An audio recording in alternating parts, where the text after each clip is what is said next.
Yo, what is up, ladies and gentlemen? Welcome back to the channel. This time I'm featuring one of my buddies, Daniel Flora, who's actually somebody that I met in Tulsa, Oklahoma. I saw him competing at AGF, and I was talking to Chris Hutchinson, and I was asking, like, this guy's really, really good. Who is he? He told me he's somebody that I need to get to know, and then all of a sudden, I'm at a bar in Tulsa, and guess who's bartending? Daniel. So I went up there, introduced myself, and started talking to him. And then ever since then, for like the 2.5 months that I had left in Tulsa, I was training with him. So I wanted to get a role in with him and bring him onto the channel because he's one of the guys that really upped my game. And as you can see here, he's already thrashing me in the no-gi scene. So right here, I'm going to sit and start trying to play a butterfly position here, making sure my feet try to go inside and get hooks. He steps in, and I'm now playing a half guard position, and he's doing a very good job of controlling my knees. And right there, he kind of steps over, kind of floats over, honestly, floats over the guard and gets me into a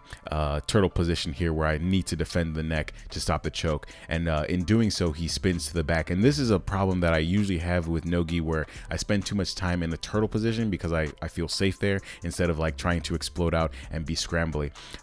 Right here, Daniel's able to kind of get a hook in and roll me over and start taking the back. So right here, where I'm trying to make sure he doesn't get that second hook, but he's able to get the second hook. He gets into an armbar position. Right here, he starts to extend, and what I need to do now is roll over the shoulder and try to come up and stop him from getting the submission. I'm able to stop the submission, and he's able to spin to the back and still maintain a dominant position. So Daniel used to actually was an amateur fighter as well, so he's just really well-rounded, and as you can see by his body, he is jacked. And right here, he's using his left arm to kind of control my half guard position. I really want to get under him and get into a deep half. I'm able to like constrict my body in a way where I can get under people really easily. Now I'm playing a deep half position, and I want to get up and come up on the single. I'm not able to do so, and he's able to kind of fight his way out of there. Now in this role, as you can see, we had little camera issues. I didn't have my camera person with me in Tulsa, and I'm using a different gimbal, and I kind of messed up on setting it up. Thank you, Hannah, for recording these roles. We're gonna be out of focus a little bit, but I still wanted to bring this role to the channel because it's Daniel's one of my good friends now, and he's got a really good jiu-jitsu game. Right here, I'm trying to control his feet, making sure that I can try to get an X pass. I'm sorry, not an X pass, but a leg drag position. And now that I'm in a passing position, I really want to isolate his head, really put my shoulder into his neck. I'm not able to do so because his knee shield is really good right here. He rolls and spins with my arm was trapped in there, so I had to bring the arm out and stop him from getting a rolling omoplata. And now I'm really trying to make sure my feet don't get caught in any type of leg lock position. And he was beautifully able to follow me with the butterfly and get the sweep by using my side-to-side movement and using that against me. Now he steps over, isolates the leg, and I'm fighting for dear life not to get submitted. As you can't see from this angle, but he's fighting for the heel hook, and he's able to get the heel hook, and that's going to be the tap. So we're gonna slap bump, and we're gonna keep going. And I really just want to try to dominate now that I've been submitted.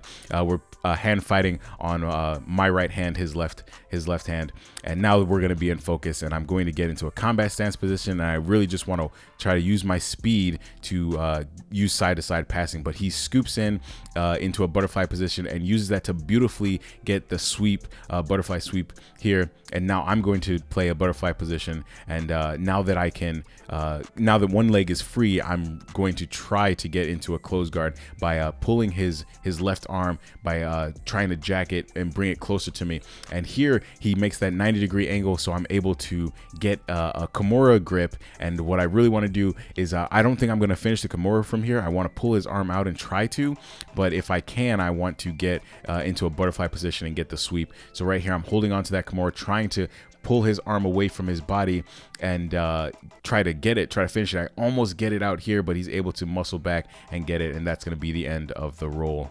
So let's get right into these takeaways. Right here, when I pull guard, I didn't pull guard convincingly, and that kind of let him get the setup that he needed to windshield wiper my first hook and then pass over the second hook by pushing it down and getting me into a half guard position and then stepping over. So if you're gonna pull guard convincingly. I know I've said that in the channel quite a few times, but here's an example of how pulling guard unconvincingly leads to you getting dominated from the top passing position. So ladies and gentlemen, that is the end of the video. Thank you guys for watching. I just want to take a second to shout out Omar French BJJ, where this was filmed. Between there, Triton Fight Center, and Brothers Jiu-Jitsu, I had a plethora of training partners. And big shout out to Daniel. You know, it's pretty funny when your bartender is a brown belt in jiu-jitsu. And I just thank you for being my friend, man. The past 2.5 months have been great getting to know you. After class, we would spend 30-40 minutes just theory crafting, talking about jiu-jitsu, hanging out, talking about jiu-jitsu. And that's pretty much what my jiu-jitsu experience is, you know, just meeting new people, training, getting better, and making new friendships. So thank you, Daniel, for being my friend, and thank you for being featured on the channel. And I will catch you guys on the next one. Peace.